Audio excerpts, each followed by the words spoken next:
नमस्कार, आप देख रहे हैं YK टाइम्स और मैं हूं आपके साथ कीर्ति सिंह। आइए रुक करते हैं खबर की ओर। उत्तर प्रदेश के सियासी दंगल में असदुद्दीन ओवैसी किसका बिगाड़ेंगे खेल।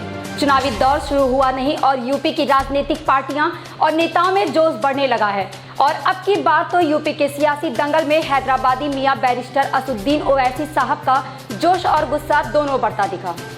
जब बसपा सुप्रीमो मायावती जी ने गठबंधन से इनकार किया तो ओवैसी जी ने उत्तर प्रदेश के 403 सीटों में से एक साथ 100 सीट में इलेक्शन लड़ने का ऐलान कर दिया। अब देखना यह है कि हैदराबादी मियां पश्चिम बंगाल और बिहार के बाद उत्तर प्रदेश की सियासत में क्या बवाल करने आ रहे हैं, किसका तख्ता पलट करने वाले हैं, ये किसको मिलेगा ओवैसी के यूपी इलेक्शन से फायदा और किसको होगा नुकसान। आइए देखते हैं उत्तर प्रदेश की मुस्लिम समाज के लोगों के विचार और ओवैसी साहब के लिए उनकी सोच क्या है।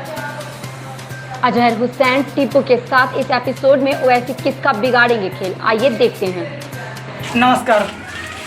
यूपी के सियासी सरगर्मी सर चढ़कर बोलने लगी है। राजनीति दौर शुरू, हालांकि चुनावी दौर आने में तकरीबन अभी 6 महीने बाकी हैं, लेकिन इसी के साथ सोशल मीडिया में कई खबरें वायरल हुई और सुनने में भी जनता के बीच आया कि बसपा सुप्रीमो मायावती जी ने AIMIM के अध्यक्ष असदुद्दीन ओवैसी से गठबंधन कर लिया है।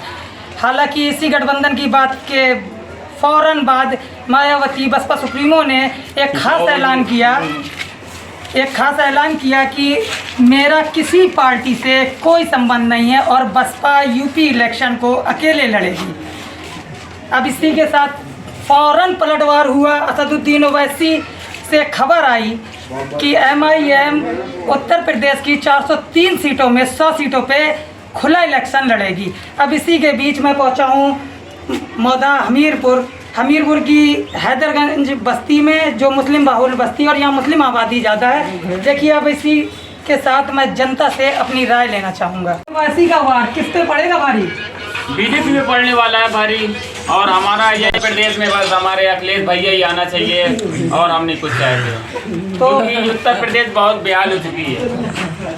असदुद्दीन ओवैसी के बारे में बताइए जनाब, ओवैसी साहब का क्या ख्याल है? ओवैसी के बारे में कुछ बता नहीं सकते। उनकी मजलिस है, एक से एक बयान देते हैं, वो तो कहीं भी जाते हैं, एक से एक नारे और मतलब की बयानात करते हैं, वो जनता उसमें रूबरू हो जाती है ओवैसी जी के पास। मुस्लिम का कितना सपोर्ट है ओवैसी जी के लिए? सपोर्ट तो काफी है, मगर अब कह नहीं सकते मतलब इलेक्शन कहाँ तक जाएगा, इलेक्शन जीतेंगे नहीं जीतेंगे इसका तो आप बता नहीं सकते, क्योंकि हम गोड़ा भाग नहीं लगा सकते कि ओवैसी जी जीत सकते हैं कि अखिलेश जी।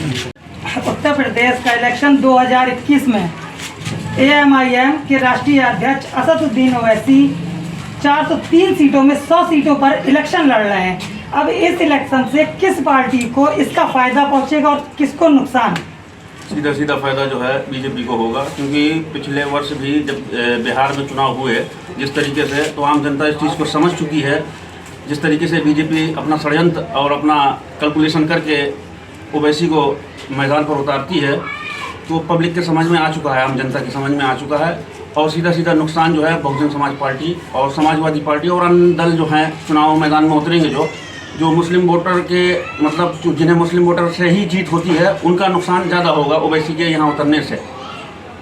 और जिस तरीके से अभी आपने देखा कलकत्ता में, वहाँ भी कुछ ऐसा ही हुआ, मगर ज़्यादा कुछ ना हुआ, क्योंकि वहाँ पर ममता जी का जो प्रभाव है, उसके बाद बिहार इलेक्शन उनके ऊपर प्रभाव ज़्यादा ही डाल पाए, क्योंकि ममता जी का इतना खुद वहाँ पे प्रभाव ज़्यादा है आम जनता के बीच। और वो तो आपको क्या लगता है कि यूपी इलेक्शन ओवैसी जी नहीं जीतने वाली? ओवैसी जी का जीतना नहीं, खैर बस ये है कि जिस तरीके से बिहार में उन्होंने किया, हो सकता है कि बिहार जैसी समस्याएं यूपी में भी आ सकती हैं और बीजेपी को सीधा फायदा पहुंच सकता है उससे।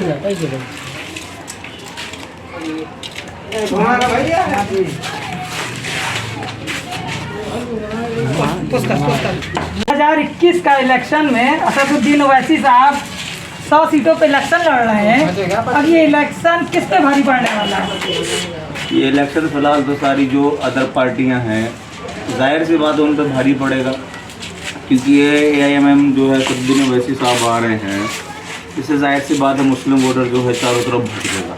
जाहिर सी बात है बिल्कुल मुस्लिम वोटर चारों तरफ भटकेगा और इसको उतारने का मेन मुद्दा सिर्फ बीजेपी जो इसको षड्यंत्र करके उतार रही है, तो जाहिर सी बात है जो भी अदर पार्टियाँ BSP आप KSP हो गया और भी पार्टियाँ उनको इस लॉस होने वाला है। वैसे मियाँ मैं जहाँ तक जानता हूँ असदुद्दीन ओवैसी साहब की हर मजलिस कहो वो तो जनसभा नहीं होती है जहाँ अल्लाहू अकबर और नारा तकबीर के नारे बुलंद किए जाते हैं और इसके बाद मियाँ तकरीर बड़ी प्यारी करते हैं। इससे जनता पे क्या फ़र्क पड़ेगा? मुस्लिम जनता है, समझदार है। यानी वो तो जाहिर सी बात है, मगर फिर भी जनता ये सारी चिकनी चुपड़ी बातों से ही जो है चेंज हो के मतलब जनता जागरूक हो गई है, जागरूक ही समझ लो या जो भी समझो, जिस तरीके से चिकनी चुपड़ी बातें हैं तो जिस तरीके से उनका भाषण एक मिनट मैं वापस तुम्हारे पास तक आ रहा हूँ वापस।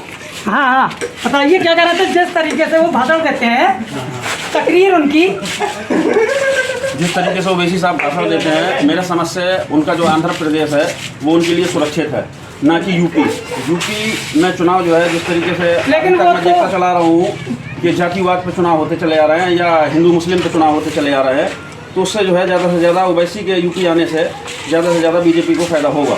वो तो खुद तेलंगाना में हैदराबाद में रह के जहाँ के पार्टी अध्यक्ष है वहाँ 7 से 8 सीटें निकालते हैं बस। भाई उनका जो है मसला मैंने बताया आपसे कि वो सिर्फ और सिर्फ बीजेपी को फ़ायदा देना चाहते हैं, इसके अलावा उनके पास और कोई ऑप्शन नहीं है। अभी आप देखें, छोटी सी बात हो, चाहे वो तेलंगाना की हो, चाहे यूपी की हो, चाहे आंध्र की हो, चाहे केरला की हो, कहीं की हो, आप केरला में देख लें बीजेपी की एक सीट नहीं आई। अच्छा, यूपी की जनता किसको लाइक करती है? यूपी की जनता है अखिलेश भैया जिंदाबाद। इस बार का इलेक्शन के आंकड़े क्या कहेंगे? अखिलेश जी वापस 350। ऐसी खबर से जुड़े रहने के लिए देखते रहें YT टाइम्स।